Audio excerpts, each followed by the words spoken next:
한 그 400만 원 정도 월 수익이 생기고 연간으로 봤을 때는 5천만 원 정도 수익이 내서 그러면 한 5억에서 6억 정도 시세 차익이 기대가 됩니다. 그래서 누구나 인생에 한 번은 건물주가 돼야 한다. 맥밀란입니다. 해나경님이 마포구 신수동에 토지를 사서 계속 이제 신축에 관련된 진행사항을 나누고 있지 않습니까? 네. 지난 편에는 우리가 얼마나 좋은 입지에 토지를 가성비 있게 잘 샀냐에 대한 얘기를 드렸어요. 근데 사실은 이제 제가 신축을 10년 정도 해오면서 봤을 때 물론 이제 입지의 중요성도 중요하지만 하나 간과하지 말아야 되는 게 수익성이라고 생각을 해요. 토지의 힘으로서 시세 상승을 일으켜 주지만 결국엔 내가 신축을 해서 그 건물에서 나오는 월세 또는 보증금이 내 건물을 유지 관리하고 또 부가 수익을 낼 수 있어야지만 이 신축한 건물을 지속적으로 보유할 수 있다고 생각을 하거든요. 그래서 오늘은 신수동 토지가 수익성 관점에 얼마나 좋은지에 대해서 한번 말씀 좀 나눠보도록 하겠습니다.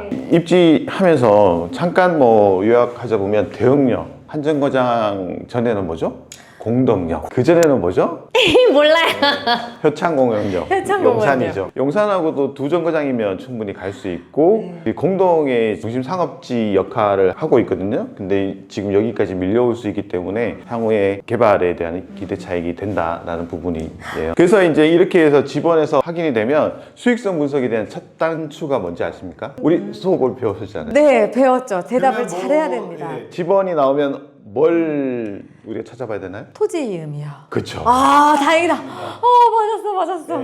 이게 바로 토지이음에 들어가면 이제 지번을 넣으면 나오는 토지이용 계획원이에요. 이 토지이용 계획원에는 토지의 지목, 면적, 그리고 뭐 공시지가, 건폐율 용적률을 어떻게 이용할 수 있는지에 대한 부분, 지역지구, 건축에 대한 제약 요인이나 혜택 요인에 대한 설명을 하는 부분이 있고요. 이게 실제 우리 토지에 대해서 축적을 1대300, 그러니까 1대300 스케일자를 재면 이 면적과 도로를 알 수 있게 됩니다. 그렇게 해서 수익률 분석을 할 때 제일 중요한 게 뭐냐면 저희 면적을 먼저 보는 거죠. 면적이 109제곱미터여서 한 33평. 이종 일반 주거지역 같은 경우는 뭐 지역마다 틀리지만 서울 같은 경우는 건폐율 몇 프로? 건폐율은 60%. 용적률은? 용적률은 200%. 아, 역시 맥밀란한테 배우신 수제자답습니다. 건폐율 같은 경우는 토지의 바닥의 면적 그리고 용적률은 얼마나 위로 쌓아 올릴 수 있느냐라는 부분이라고 보시면 될 것 같고요. 이 토지는 정말 좋은 게 여기 전면에는 4m 도로가 있고요. 여기 안쪽에 3m 막다른 도로가 있어요. 그래서 35m 이내의 막다른 도로는 3m만 확보해 주면 되거든요. 그래서 건축성 후퇴도 없이 좋은데 막다른 도로가 있어서 여기는 우리가 코너가 적용하지 않아서 건물이 바로 똑바로 올라갈 수 있는 그런 부분이 있습니다. 그래서 이 토지이용 계획원 통해서 각 층의 면적 그리고 1조 사선하고 뭐 대지안의 공지 등의 어떤 건축법에 해당되는 부분 확인해서 분석을 하면 우리의 수익률이 어떻게 나오냐면 이게 이제 제가 분석하는 수익률이에요. 여기 같은 건축 개요 같은 경우는 물건지수소, 지역지구, 그리고 우리 전체적인 토지의 면적, 이 토지 같은 경우는 1조 사선 영향이랑 건폐율 용적률 했을 때 4층까지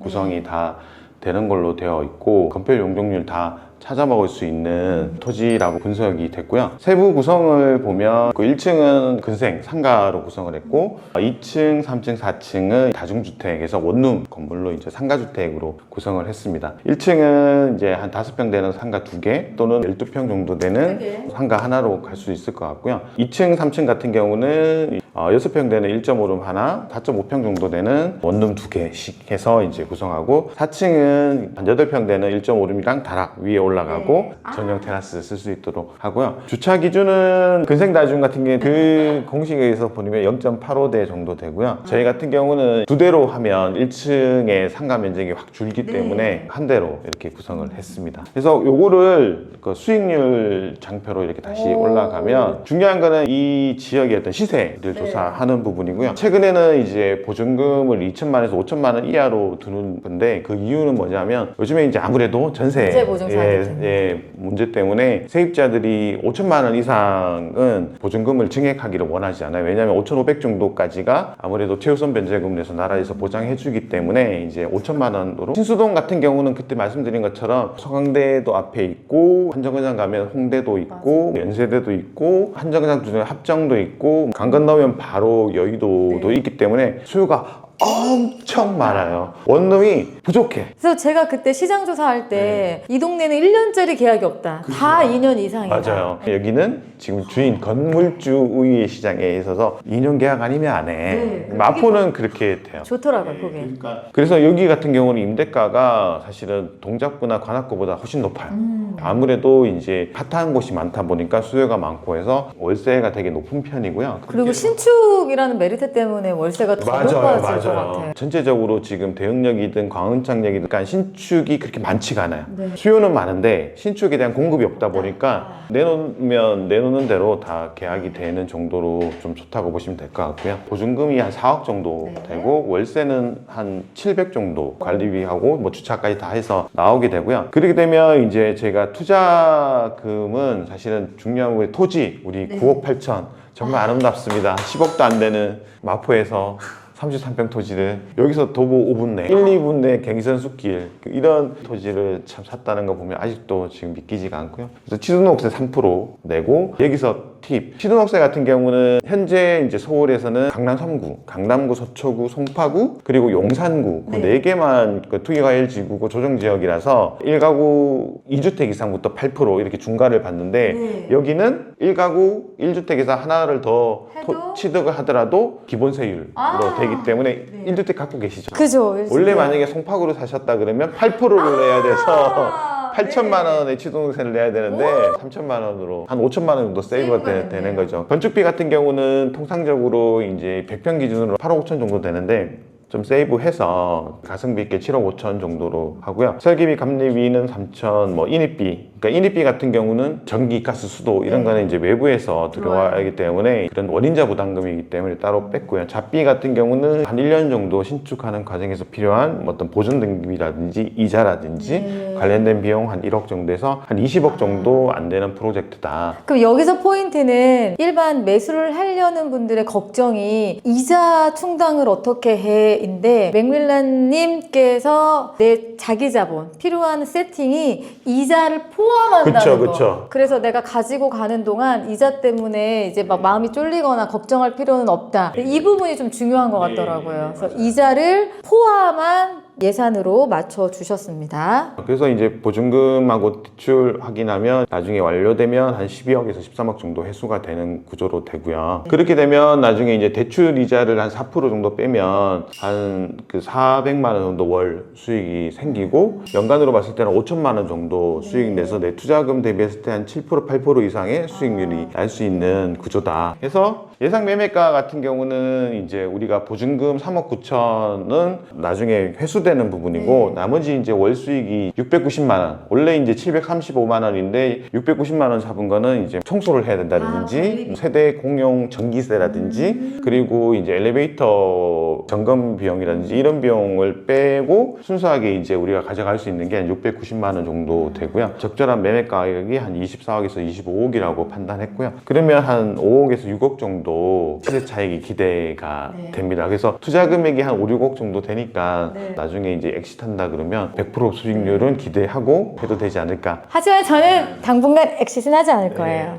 마포는 지금 뭐 평당 3천, 4천 얘기하지만 아마 5년, 10년 내에 평당 5천, 6천 이상에 할 수 있는 지역이라고 생각하니까요. 이렇게 해서 유지하면 사실은 내가 30평 넘는 토지를 가지고 있고 4층 되는 건물을 가지고 있으면서 임대 수익률이 내 투자금 대비했을 때 한 7%, 8% 정도 수익률이 난다라고 볼 수 있으니까 갖고 와도 되죠. 내가 투자하는 부분에서 지금 현재 서울의 어떤 부동산도 7%, 8% 정도 수익률을 가져다 주는 게 없으니까 이게 신축의 힘이라고 생각을 해요. 기존에 있는 거를 산다 그러면 수익이 이만큼 나지 않은데 우리가 신축을 하니까 뭐 비용에 대한 절감 부분도 있고 해서 좋다고 생각을 합니다. 네. 오늘은 해나경님께서 매수하신 마포구 신수동의 건물이 우리가 매수할 때 지난번 때는 이제 입지 위주로 말씀드렸지만 오늘은 수익성이 얼마나 좋았고 네. 그 수익성에 대한 확인을 가설계를 통해서 했다라는 부분에 대해서 말씀을 드렸고요. 다음 편에서는 건물의 가치를 네. 올리는 가장 큰 부분이 뭔지 아세요? 건물의 가치를 올리는 가장 큰 부분? 아까 입지가 첫 번째고 그 다음에 수익성이고 세 번째는 그 건물의 비주얼. 그쵸. 외형적인 그쵸. 일단- 맞아요. 네. 사람들이 처음에 그 건물을 뭘로 보죠? 그 겉에 외관으로 보죠. 외관으로 봐서 이 건물의 외관이 어떤 식으로 우리가 구성했고 어떻게 했다는 부분에 대한 과정에 대해서 한번 네. 설명드리는 시간이 네. 있었으면 좋겠습니다. 아마 다음에는 꼭 보셔야 될 거예요. 제 건물 외관을 그대로 조감도라고 하나요? 3D 인면으로 3D. 스케치업해서 아무튼 그렇대요. 근데 저는 지금 박걸랑이요. 너무 예뻐요. 이제 역대급으로 이쁘고 정말 아기자기하면서도 밝고 이쁜 건물이 네. 나올 것 같아서 그것을 바로 다음 편에 네. 소개해드리도록 하겠습니다. 오늘은 해나이님께서 매수하신 마포구 신수동에 대한 수익성 분석하고 도면까지 보여드렸는데요. 앞으로 더 유익하고 더 재미있는 영상으로 보여드릴 테니까요. 꼭 뭐 해야 되죠? 구독, 좋아요, 알림 설정까지 꼭꼭꼭 해주세요. 꼭꼭꼭 부탁합니다. 고맙습니다.